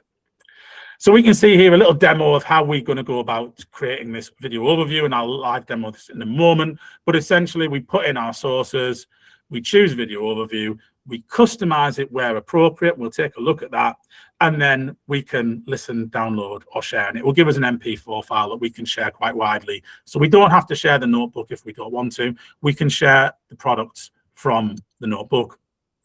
And then one of my favorite ones is mind maps. And so again, it allows us to grasp the structure of a policy and how it breaks out into subtopics and how they branch out. And then when we get to the end of one of those branches, if there's no arrow flowing from it on the right-hand side, if we click it, it will then prompt our chat window to tell us more about that topic. And then we can start to have our chat with NotebookLM and just interrogate it further on what it has discovered in those documents. Finally, the last of these slides before we jump into some demos, we can produce a study guide, and we can do all sorts of things like having it provide quiz questions and answer keys, practice essay prompts, glossaries of key terms. Really flexible and really cutting down on staff workload, because these are the sorts of things where you might spend a lot of time producing these, and actually NotebookLM can produce it really quickly, and you can just QA it, make sure it's all accurate and you're happy with it. And again, because it's based and completely grounded in the sources that you've given it, you can have a reasonably high degree of confidence that it is going to be accurate. And so that can be quite light touch on occasion, and then you can jump directly to sort of thinking about how you're going to share that more widely. So at this point, I'm just going to share my NotebookLM tab, and I'm just going to demonstrate for you the process of creating a new notebook, because this is where I think actually the user interface just needs a little bit of explanation. So when you come into NotebookLM, if you've got some notebooks that you've been working on, the most recently accessed ones are always at the top, and you can split it by ones that you own and ones that are shared with you. And I'll talk a little bit about sharing in a moment. So I'm going to hit create a new notebook, and the first thing it asks me is, where do I want to get my sources from? Now, if I want to, I can conduct a web search directly here, and it will find me some content, and I can tick the things that I think are most relevant.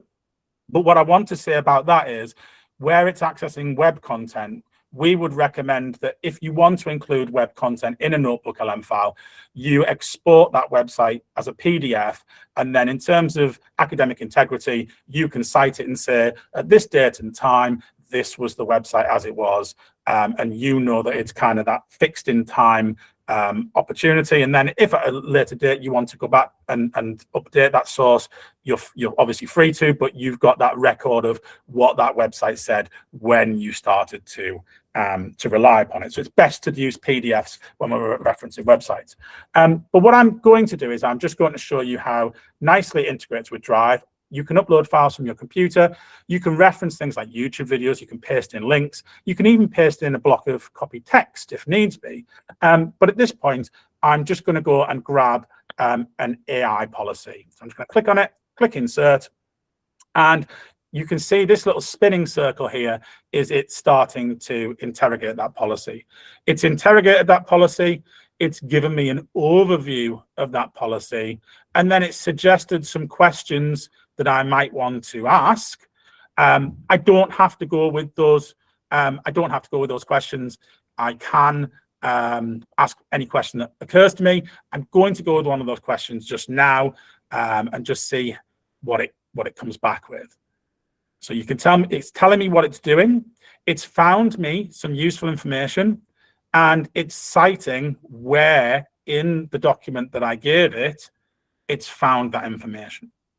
And what I can also do is, if that information is something that I think is useful and I might want to just sort of keep track of it, I can save that and it will appear over here in the Studio pane. Now, just before I move on and demonstrate the Studio pane a little bit more, when you're in the Studio pane, there are obviously more options, and they're all hidden behind this 3-dot icon. So if you want to then convert it to a source, so that actual piece of information itself then becomes a source that you want your notebook to rely on, you can. If you've got lots of notes, you can do that in bulk. You can export it to Google Docs, and you can export it to Google Sheets. So again, in terms of academic integrity and referencing things, and your students being able to show you some of the questions that they've asked and the information that they've found, again, it's really easy for them to be able to do that. So as we said before, we've got sources on the left, the chat on the right, and the Studio pane. The chat in the middle and the Studio pane on the right. So I'm just going to switch across now. So sharing this tab here. So this one is a module development notebook. And this is to help people when they're trying to design a new module, understand the university's policies. So you can see here, I asked it a question: how many words should I include in an introduction to a module? And again, it went back to the sources and it said, well, they don't actually specify an exact total word count for a module introduction, but they do give me several key guidelines. You should be aiming for a maximum of 250 words per page. Long passages should be broken down, and so on and so forth. So again, it's grounded in the source. It's giving me some relevant information, and it's calling out and saying there's not a specific exact total word count, but these are the things, these are the principles that you should be keeping in mind whenever you are creating an introduction to a module. And then what I asked it to do was I asked it to make a mind map for me. And you can see it then breaks this policy down, these policies down. And these ones with arrows, I can either click on them and ask a question, and again, it will then prompt the chat, or I can just click the arrow and it will expand, and it will show me that actually those topics can be broken down further. So we can think about things like alt text, which is text to describe an image for people with visual impairments. And so again, there is some guidance on this in terms of what they look like and what makes a good alt text. And again, I can ask that question and it will tell me. So it's really, really useful to be able to get that high level overview of what the document topics are, start to break them down, and then start to drill into the questions that are really sort of relevant to you. So if you're really new to a particular set of policies, this mind map option is really, really useful at just giving you that high level overview and allowing you to then start to drill down into, right, okay, I now need to start thinking about this. I'm going to follow the mind map and I'm going to ask some questions. And again, all grounded in the sources, all showing me where it found the information, and then I can ask further questions. Again, it's suggesting some questions that I might want to ask, but I don't have to go with them. I can type a question in here, and again, it will answer it. Now, again, I will try the demo of the interactive podcast. It is kind of fraught with danger, this one, but we'll give it a go. We'll see if this podcast plays first. And then, right as you're about to hand over the keys, you realize you forgot the stairs to the front door. Oh, wow. That's a problem. Yeah. So as you can see, this podcast is in the style of two hosts, because again, that's the standard sort of podcast style. It's rare to find a podcast where it's just one person speaking, and research has shown that having more than one voice does actually improve the experience of the listener. I'm going to play it now, and I'm going to try going into interactive mode and asking it a question. If this doesn't work, you do just have to sort of trust me that it does work when you're doing it off live demo. Massive one. So you hastily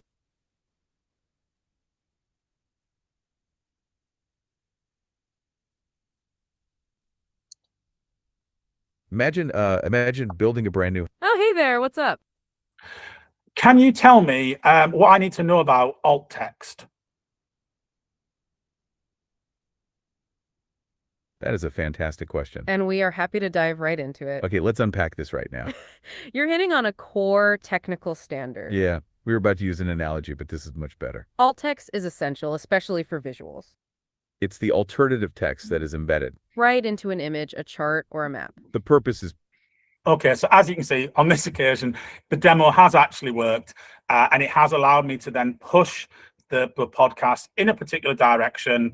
If we listen to it a bit further, it would answer that question and eventually return back to its own path. But I could still keep going back to it and asking more and more questions and expanding on its answer. And at the end, it's given me an MP3 file. So again, I can share that widely. It's an industry standard file, and we can upload that virtually anywhere. So that's a really sort of useful piece of functionality. It's really good in terms of accessibility. Some users need to be able to speak and have the content delivered to them in an audio format. And so, of course, it's that more natural way of doing it with the natural sounding voices as well, whilst remaining solely grounded in the sources that we've given that notebook file. Now, you'll notice as I move across into this new notebook that this has a lot more documents in it. Now, in actual fact, whilst the temptation can be to add more and more documents into a notebook file, what you start to find is that because Notebook then has to consume all of those documents to answer your question and analyze them and reference them all, the answers slow down. The quality of the answers is more variable because it's drawing from more information, and actually the experience becomes a little bit less useful. So actually, when you first start using Notebook, the temptation is to put lots and lots of sources in, and then as you develop your understanding of how Notebook works, you then start to pare it back. And sometimes a very effective notebook is just one source, because you can really go deep in terms of diving into its content. Now, before I demonstrate any of these things that I've got over here in the studio panel, and notice that the icons match up. So I know that one there is an infographic because it's got the infographic icon. As I want to create something, if I go into audio, for example, I can control the format. Now, if you want to be able to do the interactive style, you need to leave it on deep dive. If you start to customize it, you will notice that interactive is not always available. Whereas if you use the default, interactive will be available. You can change the language, you can control the length of the podcast, and you can provide a prompt here to really focus in on particular things that you want included in that podcast. And then you can go ahead and click generate, and within a few minutes, you'll have that podcast ready to go. And again, you aren't limited in terms of the number of podcasts you create. So you can have several podcasts there in your notebook file doing different things. Again, if we look at video overviews, in video overviews, you get choices such as cinematic, explainer, brief, and they all produce different things. So when you first start using NotebookLM, it can be good to have just a test notebook where you perhaps make one of each type, and then over here in your studio, you can rename them, and you can say, this one's an example of a cinematic one, this one's an example of an explainer, and then you can then quickly have a look at them and decide which ones you're going to use in a particular circumstance. In terms of one of my favorites, infographics, if you don't see this visual style panel here in your version of NotebookLM, it is coming, but you can prompt in the box down here. So if Sketchnote isn't there because you haven't got the visual styles, you can say, make this in the style of a Sketchnote, and it will do the same job as if you'd selected Sketchnote up here. And again, you can customize the language. You can go portrait, you can go square. You've got all these wonderful visual styles to be able to choose from. And you can, again, prompt and really focus in on the things that you want. So you've got all these amazing things. You've got slide decks, again, where you can produce a nice detailed deck. Or if you're the sort of person who just likes to speak from bullet points, you've got your presenter slides. And again, you've got length controls, language controls, prompt controls. Mind map, you can see you don't have any options as it stands. When you produce a mind map, that's all you get. Reports is kind of a hidden one, because you think, oh, it's just one type of thing. But actually, it's where you've got a large variety of things like briefing docs, study guides, blog posts, or even making your own. And you can then use one of the suggested ones, or you can go in and prompt it and really be tight about what it is you want at the end of this. Flashcards, really, really useful. Again, this is something that you could spend a lot of time producing. But again, you can get NotebookLM to produce them for you really, really quickly, really, really easily. And you have all of this level of control over it. Quizzes, again, very similar. You've got loads of control. We've looked at infographics and data tables. Really, really useful if you've given it lots and lots of data in terms of summarizing it. So if we go ahead and take a look at one of these examples. So I've got a cinematic video example here. So I'm just going to see if this will play for me. When we picture a vampire today, we usually imagine a conflicted, deeply attractive creature who seems to suffer under the weight of their own immortality. We tend to credit modern pop culture and Hollywood for creating that romantic image. But a quarter of a century before Dracula was even published. So we can see how lovely the visuals are that have been produced for that. It's really engaging. It's a really nice little explainer video there. And again, we've got all our standard controls, so your users can speed it up if relevant. They can scroll back and scroll forwards just to recap something if they've missed it. So again, in terms of accessibility, really, really useful. And we can download that as an MP4 video file to share more widely. So really, really useful. In terms of our infographics, I'm always blown away by the quality of the infographics that it produces. I wish when I'd been teaching that I had these tools available to me. I'm not as creative as I would like to be. I'm not as artistic as I would like to be. And I realize that these are probably a lot more engaging than the kinds of things that I could have produced when I was teaching. And just the ease of producing them it's a wonderful way of, again, just providing a different kind of resource to one of our topics. So we've got, as you can see, we've got a number of different sources, of different products here in our studio pane. And we've just built those over time. And finally, there is, oh, hang on, actually, no, we can also take a look at our analytics. So this is a very basic opportunity to look at analytics. But if you share this notebook out, you can then see how many users you've had using it, how many queries per day, so each individual user asking questions. So if all your students are saying, yes, I'm using it, and the data isn't there to support that, then again, you can go back and challenge them. So you do have the ability to do analytics. That actually brings me on quite nicely to sharing. So when you share, you get controls over whether the editor or a viewer. And if they're a viewer, they can interact with the content. but they can't generate new content. So in the studio panel, they won't get these options up at the top. They'll only get the products that you've made for them, and they won't be able to add and remove sources. They'll only be able to ask questions related to the sources that you've uploaded, and no other sources. So in terms of a teaching aid and producing resources, this is really sort of wonderful. And then finally, to look at it from the student perspective. So we've got an example here where a student has uploaded all of their lecture notes into NotebookLM, and that then allows them to interrogate all of their lecture notes in one place, generate revision resources, and really start to produce resources that are really important for them.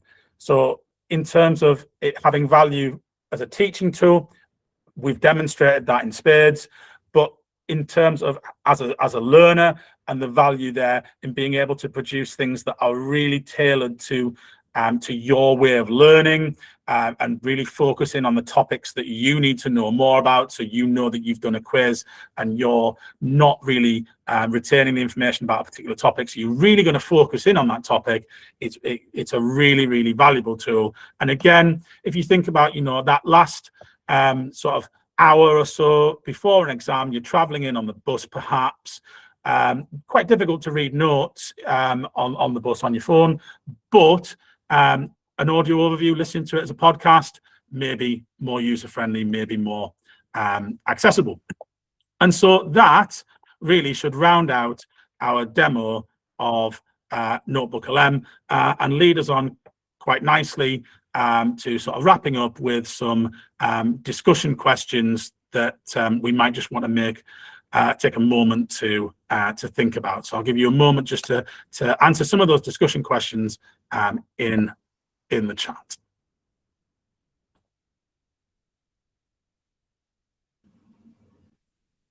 I've also just put in the chat like an example of a notebook, which is sort of based on module material.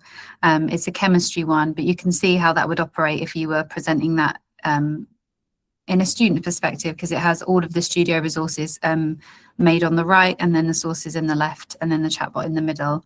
And there are some brilliant examples online. As Steve said earlier, the notebooks are sort of more, they're not as shareable because they're sort of within our accounts, but there are lots online that you can look at that are really brilliant, just to see how that would look from, I guess, a student perspective or staff members' perspective and things like that.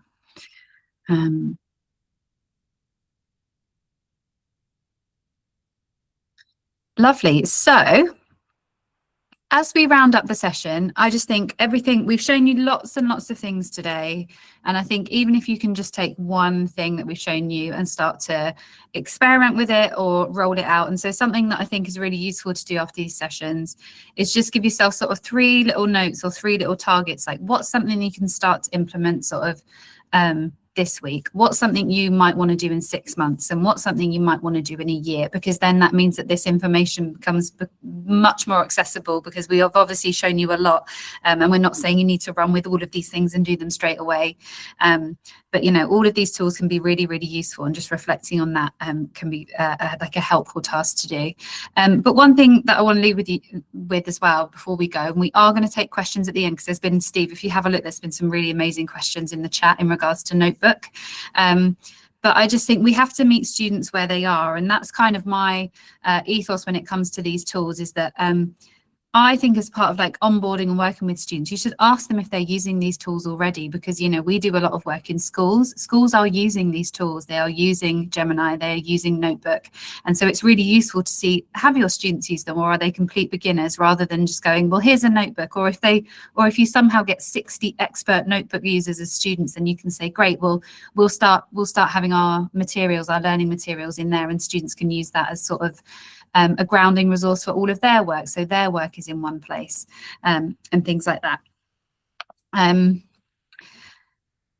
So again, just to emphasize that, Google is committed to working with higher education as a sector, but they do believe that we can only do so if we develop it responsibly. So I think, again, try and speak to, you know, what people are doing in other departments. This is just my experience, but when I was working in higher ed full time, we were so siloed in our department, and we were saying like, oh, we've got a new AI document that we're going to give to students, and then my colleague would be like, well, so do we, and why aren't we working together on that? And so I just think it's really important to work and partner and come to sessions like today to sort of see what's happening and sort of other what's going on in sort of the wider ecosystem of higher ed, because I feel like we're all kind of grappling with it at the moment. So the best thing we can do at this stage is sort of share and sort of learn from each other. Just to say that there are lots more resources for higher education in Google, example sort of the Google DeepMind sort of resources are really good. They're a bit more high level. I think they're really appropriate for HE, getting to sort of understand how that works and sort of what sort of tell students how these machines are working, not just how to use them. But also you can see what Google are doing across their entire what everyone's doing across Google, and sort of we've got Google Labs, and you can experiment and see what people are doing, and there's some really fun little things coming out that you can have a go on. But we've put these all on the resources, so you'll have access to these post the event. And then for the last 5 minutes, me and Steve are going to stay here for questions, because I know that you might have lots of questions. Thank you so much for your lovely feedback. Just if you could fill out the feedback form that Steve shared earlier, that's super helpful for us going forward. And then I think as well, we have some more upcoming sessions, which will be wonderful. It will be me again in the next session, so you'll get to see me during the research session. But that has been written by our head of research, Laura, and she's got some incredible use cases that she's written for using these tools from a research perspective. And so it's going to be a really great session. So, Steve, should we go through the questions in the chat? Yeah, so there's the feedback form. I'll leave that on whilst we go through questions, so you've got access to that. So yes, Ralph's correct. There are some limits. Now these limits vary depending on the account being used. So what I'm going to do is I'm going to paste into the chat the NotebookLM FAQ page, but I'm also going to post into the chat the features by Workspace Edition, because again, sometimes when you search for information about limitations in NotebookLM, you will find limitations that apply to consumer accounts. And it's important to recognize that education accounts come with different limits. So obviously we know that AI fundamentally in many ways does have limits in one way or another, whether it's generated images, whether it's tokens, whatever it might be. It's not sort of limitless. So yeah, when you are uploading sources, there is a maximum. If you're uploading a file, it's sort of a 200 meg file.